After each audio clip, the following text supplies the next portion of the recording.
Sa mga baguhan dito, alam ko lagi nyong naririnig yung salita na algorithm or YouTube algorithm. Sa vlog na to, explain po natin yung ibig sabihin ng YouTube algorithm, paano ito gumagana, para kahit papaano yung mga baguhan na content creators dito sa YouTube is magkaroon kayo ng dagdag kaalaman.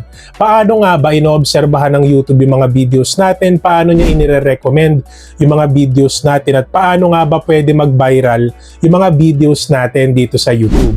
So hindi na natin papatagalin to guys, let's go. So guys, yung goal ng YouTube algorithm is panatilihin yung mga viewers natin na manood sa mga videos na meron tayo. It's either umabot sila sa kalagitnaan ng video or tapusin nila yung video natin. So ito yung magiging deciding factor kung ire-recommend ba niya yung videos natin or hindi sa mga audience na ganun din yung gusto.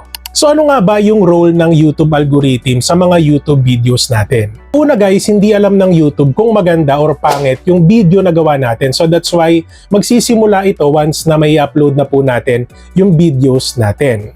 And after nyo ma-upload yung videos na gawa nyo dito sa YouTube, so itetest muna ng YouTube ito.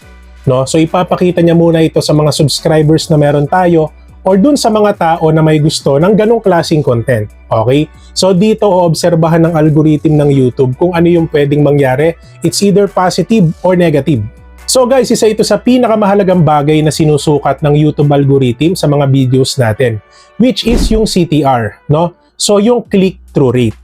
Ayan, so ilan yung nag-click ng videos natin kasi kahit gaano kaganda yung pagkakagawa nyo sa videos nyo, pero kung wala namang nag-click, so wala din, no? So parang hindi siya counted as a view. So meaning guys, malaki yung gagampanan nung dalawang element na nabanggit natin yesterday, which is yung thumbnail ng mga videos natin at yung title na ilalagay natin sa video natin. Another element na nakakaapekto sa algorithm ng mga YouTube videos natin is yung tinatawag natin na watch time or audience retention. So dito na papasok kung gaano kahaba yung panonood ng mga viewers natin sa mga videos na ina-upload natin dito sa YouTube. And lagi nyo din tatandaan guys na mas okay po talaga kung aabot sa kalagitnaan ng videos natin yung mga viewers na nanonood sa atin or tapusin nila mismo yung mga videos natin. Okay, kasi the more na mas mahaba yung panonood nila sa mga videos natin, mas ipinupush ng YouTube algorithm na mas i-recommend pa ito sa mas malawak na audience pa. Kaya mapapansin nyo guys, may mga videos tayo na nai-stuck sa views, hindi na umaangat. Ibig sabihin nag-stop na si YouTube na i-push yung algorithm ng video na yon. Unlike dun sa mga contents natin na kahit sobrang tagal na, still lumahakot pa rin ang views kasi inire-recommend pa rin siya ng YouTube. So itong salita na to guys, for sure, alam na alam nyo, which is yung engagement, no? Dito sa social media, kung meron bang interaction, may nag-like ba ng video natin, may nag-subscribe ba sa channel natin after nila panoorin yung videos natin, or kung meron bang nag-comment. Kasi guys, if walang engagement sa mga videos natin, so parang hindi tayo nagkakaroon ng interaction and hindi tayo nagkakaroon ng ideas na pwedeng magbula sa mga viewers natin. So kasi parang nagbibigay sila ng ideas sa atin and at the same time, bilang respond dun sa mga tanong nila sa comment section, so nagkakaroon din sila ng idea in case na hindi pa nila masyado maintindihan yung mga contents na meron tayo. So that's why yung engagement is a part of algorithm ng YouTube na talaga namang nakaka-apekto din doon sa galawan or traction ng video na meron tayo. So ano nga ba yung mangyayari sa mga videos natin kung magkaroon tayo ng magandang resulta?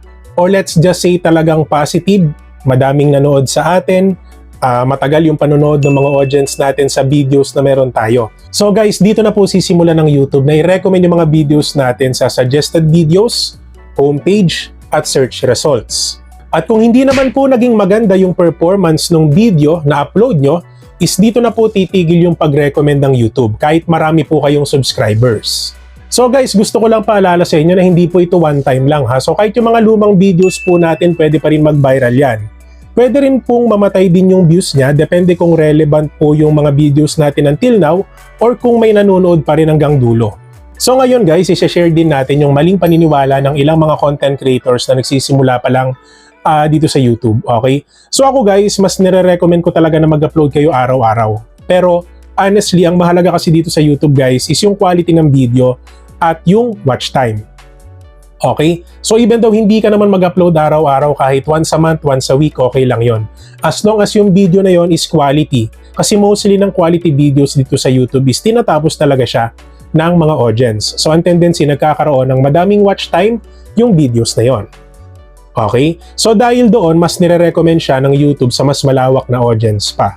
So another paniniwala ng mga baguhan na content creators dito sa YouTube na kaya daw hindi nire-recommend ng YouTube yung kanilang mga videos is dahil baguhan lang sila or dahil bago lang yung channel na meron sila. So guys, hindi po yun totoo. So hindi po nakadepende sa dami ng subscribers namin kung ire-recommend ba ng YouTube yung mga videos namin. So kahit bago lang po kayo dito, is pwede po kayo mag-viral. And yung iba naniniwala na keywords lang daw ang mahalaga, which is guys, ako tutol ako doon. Okay? Kasi yung pinakang trabaho ng keywords, nakakatulong siya para ma-search ng mga audience natin na gusto yung ganong topic. But yung watch time guys, yun kasi yung isa sa pinakamahalagang elemento para sa akin para mas i-recommend ng YouTube yung videos na meron tayo. Yung watch time mismo, no? Yung para sa akin yun yung mas mahalaga. Pero guys, parehas mahalaga yan, no? Yung keywords at saka yung watch time. Pero para sa akin kasi guys, mali yung paniniwala nyo na keywords lang ang mahalaga dito sa YouTube. And tanong ng karamihan sa akin na, DJMA, paano ba tayo pwede manalo sa YouTube algorithm as a content creator? Kasi as of now, sobrang hirap mag-grow dito sa YouTube. Parang ang hirap na may recommend yung mga videos namin. And at the same time, parang napapansin namin na hindi umaangat yung views, subscribers, and watch time namin.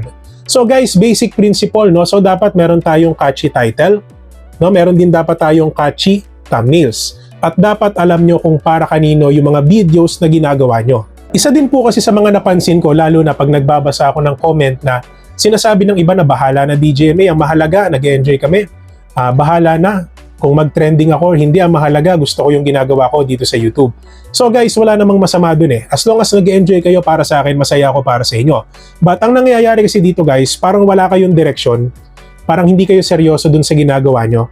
And at the same time, hindi kayo nagkakaroon ng personal growth as a content creator. Kasi guys, as a content creator, dapat responsibilidad nyo kung ano yung pwede mangyari sa channel nyo. Kung umangat kayo, gawa nyo yan. Kung hindi kayo umangat, kayo may kasalanan yan.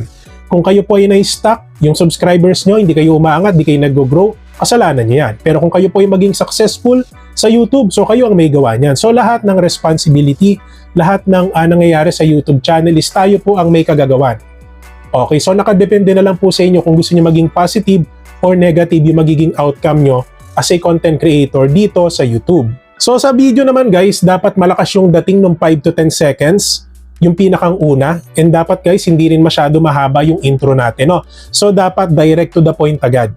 Bigyan natin agad ng ideas yung mga magiging viewers natin na kung about saan ba yung video na tatalakayin natin for today. Katulad nung ginawa ko kanina, diba? So parang gumawa ako ng 5 to 10 seconds hook about sa algorithm, so that's why umabot kayo hanggang dito. So dahil nahook kayo dun sa pwedeng maging topic natin for today. And kung sakali man guys na successful yung pag-recommend ng YouTube sa mga videos natin, make sure guys na mag-reply kayo sa mga comments ng mga viewers nyo. At pwede rin po natin i-share yung mga videos na gawa natin sa ibang social media platform, pero iwasan po natin yung pag-spam ng pag-share para kahit papano mas maging effective pa rin siya na mahanap ng mga videos natin yung target audience ng ating mga vlogs. Pero guys, ako aminado ako, may time ako na hindi ako nakaka-reply once na ma-upload ko yung video after mga ilang hours. Pero nakaka-reply po ako kung may mga nagko-comment agad-agad sa videos natin. Pero after ilang oras, after ma-upload yung video, may time po talaga na hindi ako nakaka-reply, kaya pasensya na kayo guys. But ako naman guys, ginagawa ko yung best ko na mag-reply kasi sobrang dami din po talaga na nagko-comment sa mga videos natin daily.